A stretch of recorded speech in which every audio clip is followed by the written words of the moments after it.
Hey everyone. So I wanted to talk a little bit about eccentric control. I have been using that term a lot recently. I've been talking about it a lot at work, on here, all over the place. So I wanted to talk about it. So our muscles can work in two different ways. One is they can work in a lot of different ways, but I'm going to focus on two different ways. Sorry, let me clarify. They can shorten, which is concentric, and that's where we're pulling it in, we're shortening the muscle. That's a lot of times what we think of as strength. That's what we use for like lifting those heavy weights or things like that.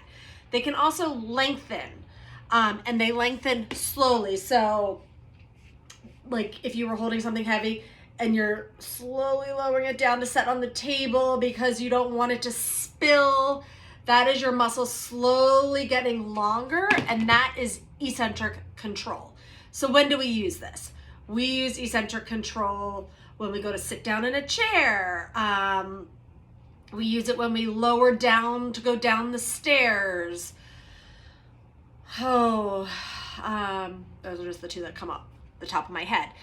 But one of the biggest places that we use it is in our calf muscle. So back here, and we use it during walking. We also use it when we're sitting down, because you see how as I go forward, my leg and my body weight is coming over my foot and my calf is working. If it couldn't do eccentric control, I would just collapse.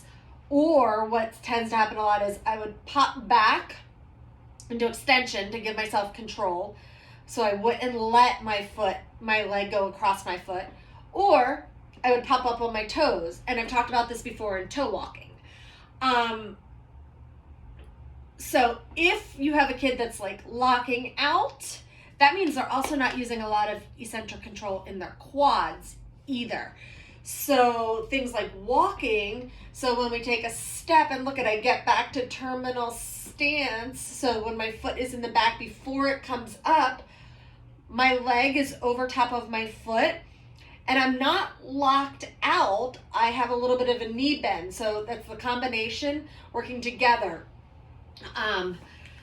And so it's really important to work on those muscles being able to have control for things like walking. There's lots of ways to practice it. I've been sharing some exercises. One of the other things I've noticed is when the kids are locking out on one side, especially because they don't have that control, notice what happens to my hip. It also goes back. So let me show you from this side. And so now I'm kind of twisted up here also. So now look at all the asymmetries that is creating.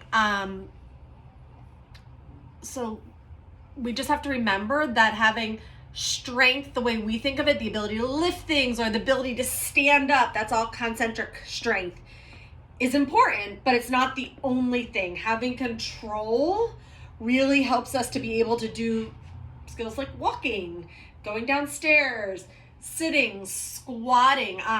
That's something that you'll see with kids a lot. The ones that don't have the good control, if you ask them to squat, they'll either hinge at the hips, they might go down like this, and if you try to get them to go further, they'll just collapse all the way down. They miss this range, this middle range, because they don't have the control in their legs to hold them there. I feel like I had something else to say, but you know what? I'll sign off here, and if I do, I'll come back later. All right, thanks guys.